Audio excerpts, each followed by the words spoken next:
जिंदाबाद। जैसे ही बाबा साहब भीमराव अंबेडकर जी का नाम आता है तो कहते हैं कि ब्राह्मणों ने उनके साथ शोषण किया, ब्राह्मणों ने उनके साथ छुआछूत करी, ब्राह्मणों ने उनको पढ़ने नहीं दिया। यानी जैसे ही बाबा साहब का नाम आएगा यानी ब्राह्मणों में और दलितों में वैमनस्व की जो छवि है वो तुरंत हमारे मन में आ जाती है। ठीक है, ये आधा सच है, लेकिन आधा एक और सच है जो किसी ने हमको नहीं बताया।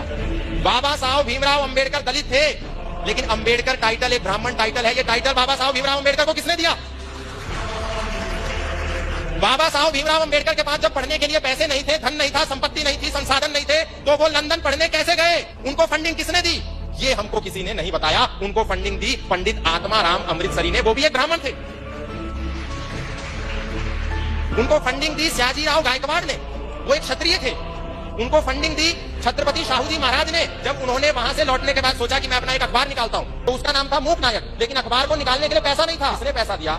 छत्रपति शाहू जी महाराज ने दिया। अखबार को निकालने के लिए अनुभव नहीं था। उसका पहला संपादक कौन बना? पंडित आत्माराम अमृतसरी बने, ब्राह्मण थे। लेकिन हमें नहीं बताया गया भीमराव अंबेडकर जी को अंबेडकर टाइटल, ब्राह्मण का सरनेम किसने दिया? उनके ही एक टीचर ने दिया जो कि ब्राह्मण थे। ब्राह्मण को गाली देना बहुत आसान है, लेकिन समाज को जब तक हम यदि सत्य नहीं बताएंगे तो फिर ये समाज ब्राह्मणों को गाली देता रहेगा और इनका मुंह कोई बंद नहीं करेगा। हम सारा हिंदू समाज बाबा साहब भीमराव अंबेडकर का जितना सम्मान करता है उतना कोई नहीं करता, लेकिन समाज को सत्य बताने की भी आवश्यकता है। कोई राजनेता खड़ा होता है ब्राह्मणों को गाली देता है, कोई सामाजिक कार्यकर्ता खड़ा होता है ब्राह्मणों को गाली देता है। किसको देखो ब्राह्मण को गाली देना सबसे आसान है।